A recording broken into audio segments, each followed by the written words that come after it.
Selamat datang di podcast Kualisem 7. Nah, udah tahu kenapa nih ya, hari ini aku merasa semangat banget. Mungkin hari ini kita udah bareng wanita-wanita yang cantik dan pintar. Ada dari Undip, yaitu ada Yulita Zakia dari Administrasi Publik. Halo semuanya. Ada juga Mbak Tasya Alipia dari Ilmu Hukum Undip. Hai semuanya. Nah, sayangnya nih, hari ini Mbak Tasya nggak bisa ikut langsung, tapi via Gmail. Tapi nggak apa-apa, nggak menurunkan semangat kita buat podcast bareng Undip. Nah, aku penasaran nih, Yulita dulu nih Yul. Ya, gimana nih? Semester 1 online rasanya gimana sih? Semester 1 online itu rasanya mantap. Mantap gitu ya. Mantapnya kenapa tuh? Ya karena vibes dari mabanya itu nggak ada gitu loh. Kita baru di semester awal tapi udah ngerasain online. Iya sih, bener banget, kurang greget gitu ya. Iya bener banget tuh. Tapi Mbak Tasya sendiri nih Mbak, kuliah online sama offline di Undip tuh bedanya apa sih Mbak? Bedanya cara belajarnya kali ya, jelasnya. Tapi asik nggak tuh? Offline. Tapi nggak berpengaruh banget apa berpengaruh banget? Kalau menurutku pengaruh banget sih, kayak kalau offline sama online kita jadi gak merhatiin kelasnya, juga gak bisa main sama teman-teman. Pokoknya beda lah rasanya offline sama online ini. Mbak Tasya nih Mbak, kan udah pernah ke Undip nih, sedangkan Yulita belum kan? Nah aku mau tanya tentang lingkungan kampus Undip nih, gimana sih Mbak lingkungan kampus di Undip? Lingkungannya seru, terus juga panas. Semarang tuh terkenal panas. Iya, jadi tiap orang nanya aku kayak gimana kuliah di Undip, pasti pada kata pertama yang aku jawab panas ya. Panas. Terus asik karena banyak teman-teman dari berbagai daerah, juga kita bisa bersosialisasi sama orang sana karena culture baru kan. Karena kan aku dari Purwokerto yang Jawanya tuh Jawa ngapak, nah kalau Semarang kan udah nggak ngapak lagi. Jawa halus gitu ya. Kita bisa mempelajari hal-hal yang baru. Mantap. Oke, lanjut nih. Lingkungan kampusnya panas, tapi biaya hidupnya ikut panas nggak sih? Apa adem nih karena murah? Biaya hidup di sana tuh gimana nih Mbak? Banyak yang bilang kayak biaya hidup Semarang mahal kayak gitu-gitu. Menurutku sih itu tergantung ke kitanya ya, kayak kita mau bergaul sama orang-orang yang gimana, terus social life-nya kita kayak gimana. Nah yang nentuin mahal atau panas sebenarnya itu kita sendiri, kayak kita mau prihatin atau mau hedon. Nah itu balik ke diri kita sendiri sih, itu tergantung kayak gitu, relatif. Kalau hal yang seperti itu aku nggak bisa kasih patokan bahwa ini mahal, ini murah, enggak, karena yang pertama social life orang berbeda-beda, pendapatan orang berbeda-beda, kayak gitu sih kurang lebihnya kalau menurut aku ya. Berarti ya hampir sama kayak universitas-universitas lain ya Mbak sebenarnya ya? Iya. Oke. Nah, ini nih fasilitas nih. Mbak Tasya kan udah pernah ke sana. Fasilitas yang ada di Undip tuh apa aja Mbak? Fasilitas di Undip banyak banget. Jadi ada fasilitas dari Undipnya sendiri, sama ada dari fasilitas dari masing-masing kampus. Nah kalau kampusku tuh di kampusnya ada lapangan basket, dan juga tentunya di setiap kampus punya, maksudnya di setiap fakultas tuh punya perpustakaan. Jadi juga kalau masuk tuh ada fakultas yang menyediakan sepeda, dan juga Undip menyediakan asrama, juga ada sekretariat, ada rumah sakit, ya umum lah fasilitasnya kayak universitas yang lainnya gitu. Oke, mantap. Intinya nyaman lah ya, kuliah di Undip tuh nyaman ya Mbak? Nyaman, tentunya. Oke, aku mau lanjut ke Yulita nih. Kamu anak baru Undip nih. Iya. Unsdip terkenalnya nih. Baru-baru ini tuh banyak yang bilang Unsdip. Unsdip, ya. Jalur masuk Unsdip tuh apa aja nih? Dari jalur masuk Undip itu, yang pertama sebelum SNM itu ada kayak apa? SBUB. Itu seleksi bibit unggul. Jadi yang kayak pakai piagam gitu, piagam penghargaan. Terus ada di vokasinya itu ada PMDK, Kemudian setelah itu baru yang dikelola SNM. sama LTMPT itu Oh, ya SNM, SBM. SBM. Terus Ujian jalur mandiri. akhirnya ya ada ujian mandiri. Kalau kamu sendiri masuk lewat jalur apa nih? Alhamdulillah diterima di jalur SNMPTN. Gue mantap banget, diterima di Undip jalur SNMPTN. Berarti tuh keketatan kampus Undip tuh gimana sih? Keketatannya sih tergantung jurusan ya. Hmm. Kayak tergantung jurusan yang mau dituju, terus juga nilai-nilainya ya relatif lah, tergantung jurusan semuanya. Oh iya sih, aku setuju banget. Sama mungkin ini ya kayak dari sekolahnya gitu, kayak SMA-nya bisa dilihat juga kayak ini itu dominan gak sih, maksudnya kayak emang bagus gitu lah. Oke. Nah, kamu Aku mau nambahin bisa nggak? bisa banget mbak. Ini nih perihal apa sih namanya, perihal jalur masuk Undip. Nah dari UM itu tuh ada banyak varian jenisnya. Jadi ada UM yang buat sarjana, ada juga jalur UM vokasi, aku lupa namanya apa. Terus ada juga UM yang buat PSDKU. Nah jadi PSDKU tuh jadi ada kampus-kampus Undip yang di luar daerah Semarang. Oh Misalnya ada. Jadi nggak cuma itu doang, jadi banyak banget cara masuk Undip dengan untuk masuk ke berbagai jurusan Undip. Berarti kalau mau tahu tentang UM, berarti kalau mau tahu tentang Undip tadi di mana mbak? Di website apa tuh? Cek aja di um.undip.ac.id. Oke Di mantap. aja itu website-nya. Di situ lengkap lah ya mbak, udah bener-bener lengkap gitu tentang Undip. Nah, oke nih, aku mau langsung lanjut aja pertanyaan-pertanyaan dari adik kelas nih. Udah banyak banget nih soalnya pertanyaan buat Undip. Cuma gini, karena saking banyaknya pertanyaan, jadi nggak semua pertanyaan bakal kejawab di podcast kali ini. Buat teman-teman ADD Semada 21, nanti bakal dijawab saat Qualisem. Nah, pertanyaan-pertanyaan kayak biaya hidup di sana berapa kak? Tadi udah dijawab sama Mbak Tasya. Jadi aku mau langsung tanya gini nih. Pertanyaan pertama nih, aku pilih dulu nih. Apa tuh? Daftar Undip saingannya banyak nggak kak? Dan berat tidak ya? Banyak nggak tuh? Banyak ya, banyak peminat, bahkan dari Sabang sampai Merauke ya Mbak. Mantap. Dari seluruh Indonesia banyak yang daftar Undip. Iya betul. Kampus Indonesia gitu ya, hampir dari Sabang sampai Merauke ya, Undip tuh. Ya karena kan Undip tuh sekarang udah masuk rankingan nasional, masuk 10 besar ranking nasional. Jadi mungkin karena salah satunya faktor itu, jadi banyak yang daftar. Dan juga emang bagus-bagus sih fakultas-fakultas yang ada di Undip. Gak cuma atas nama Undipnya. Tapi akreditasi berarti udah A kebanyakan ya? Iya. Akreditasi di Undip tuh A. Semuanya kayaknya udah ada. Iya, berarti semua di Undip tuh udah A. Ini buat jawab juga pertanyaan akreditasi di Undip tuh kayak apa sih? Berarti udah A dan udah A. Benar-benar udah A ya. Ha-ha. Nah, lanjut nih. Pas banget nih. Kak, susahnya belajar di FEB Undip tuh apa? Julita apa nih? Susahnya belajar di FEB Undip. Kamu fakultas apa sih? Aku fisip. Oh, fisip. Aku salah tanya ternyata. Nah, berarti tapi kamu tahu nggak FEB Undip tuh? Kalau di FEB itu biasanya ya jurusannya itu ada IE, ada ilmu ekonomi dan studi pembangunan, ada manajemen, akuntansi, ekonomi Islam, dan juga ada program sarjana. Sarjana ini untuk S2, terus untuk S3 juga ada. Itu yang aku tahu sih dari FEB. Oh, berarti banyak ya ternyata ya. Iya. Nah, ada pertanyaan juga nih, UKM yang ada di sana nih. Mbak Tasya nih, UKM di Undip tuh apa aja sih Mbak? Dan Mbak Tasya udah ikut UKM apa nih?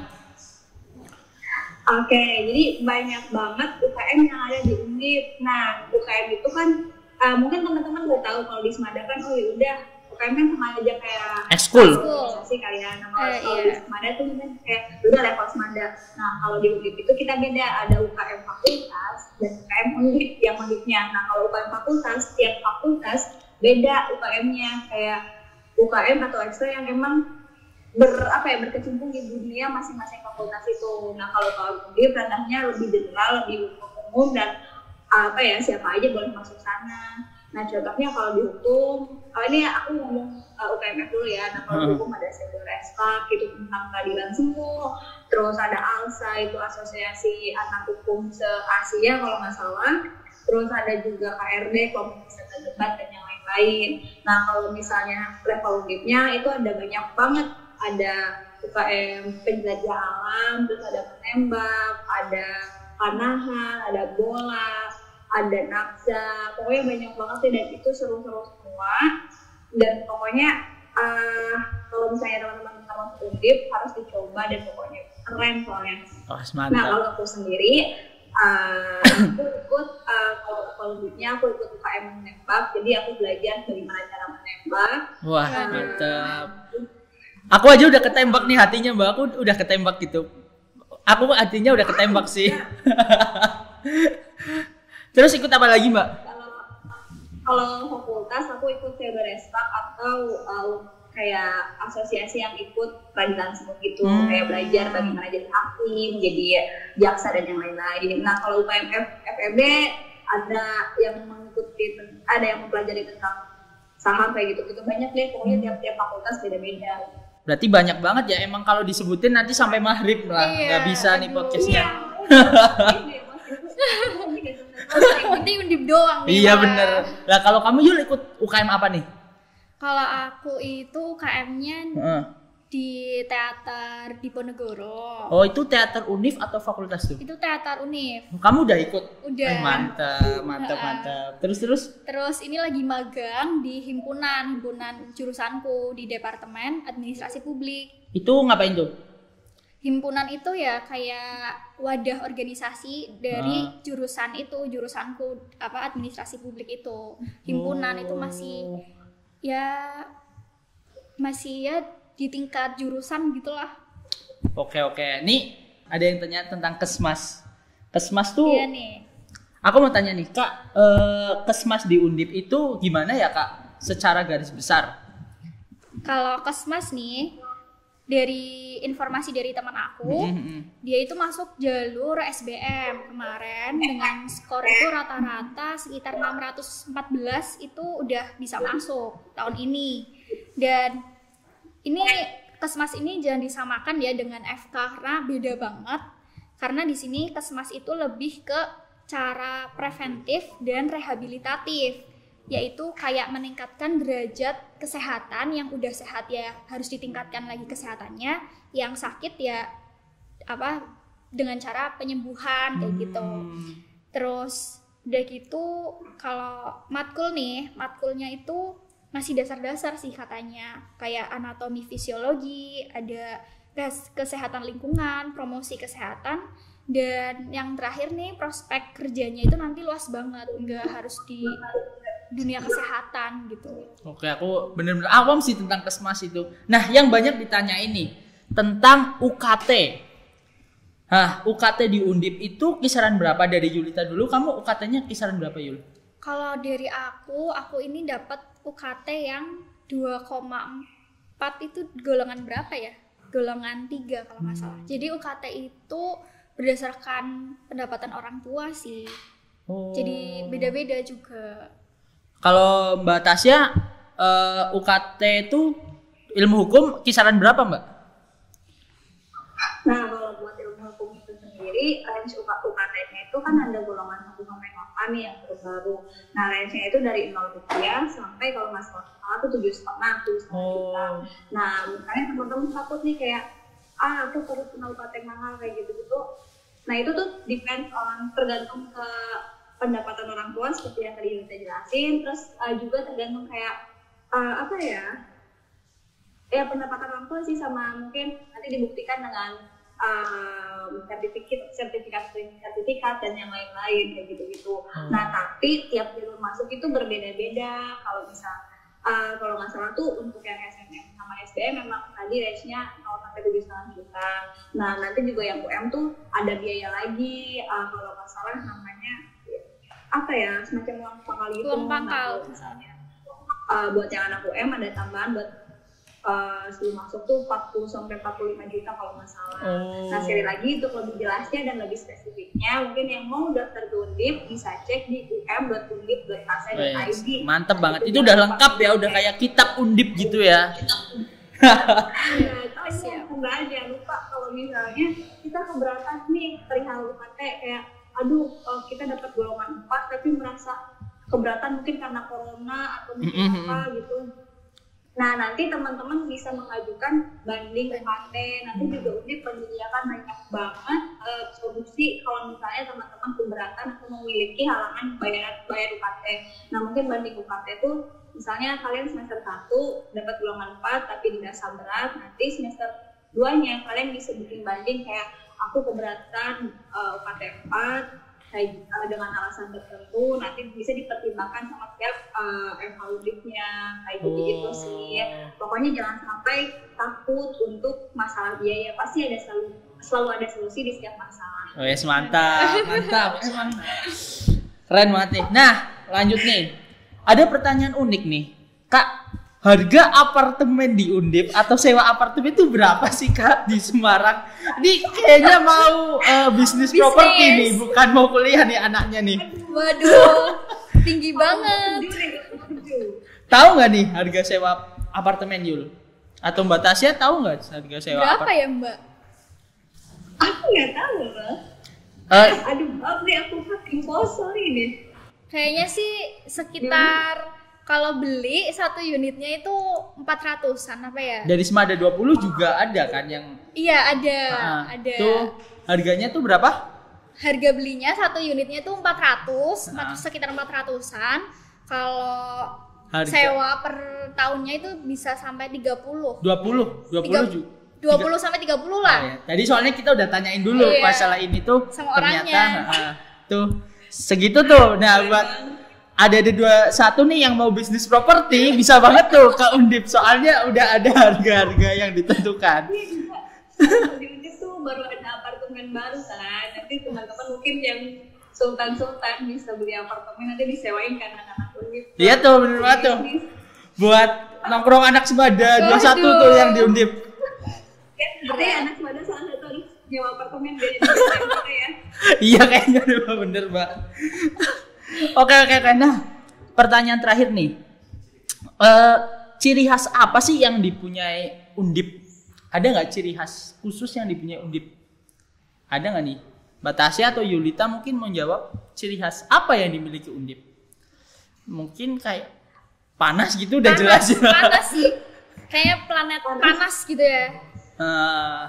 Terus ciri khasnya mungkin kayak kita punya ikon yang sangat terkenal sesuai dengan nama Undip kita di Penogoro, pakai nama Penogoro. Ciri khasnya ada patung di Penogoro di setiap kita mau masuk Undip. Jadi meaningnya kita bisa sebagai mahasiswa Undip bisa mengamalkan nilai-nilai yang ada di dalam diri Pangeran di Penogoro. Kayak nilai kesederhanaan, loyalitas, kayak gitu sih. Oke. Mantap. Ya, makanya jangan lupa pada masuk Undip ya. Siap. Nah, sayang banget nih kita udah sampai di penghujung acara podcast bareng Undip. Aku kasih saran dong dari Yulita, kenapa harus milih Undip dan kasih semangat belajar dong buat adik-adiknya. Ya, kenapa harus milih Undip? Karena Undip itu udah masuk rankingan nasional dan emang udah jelas terbukti ya Undip tuh bagus. Di semua jurusan fakultas itu udah akreditasinya A, dan adik-adik Semada 21 nih harus banget ayo masuk Undip dan harus semangat belajar. Yang SNM itu ataupun SBM, pejuang-pejuang tingkat akhir ya, harus semangat pokoknya dan jangan pantang menyerah. Dan satu lagi, jangan lupa diimbangi dengan doa. Waduh. Aku ikut termotivasi ya. Kenapa aku termotivasi gitu? Nah, Mbak Tasya nih, kasih dong alasan kenapa harus milih Undip dan kasih semangat nih buat adik-adiknya yang lagi belajar.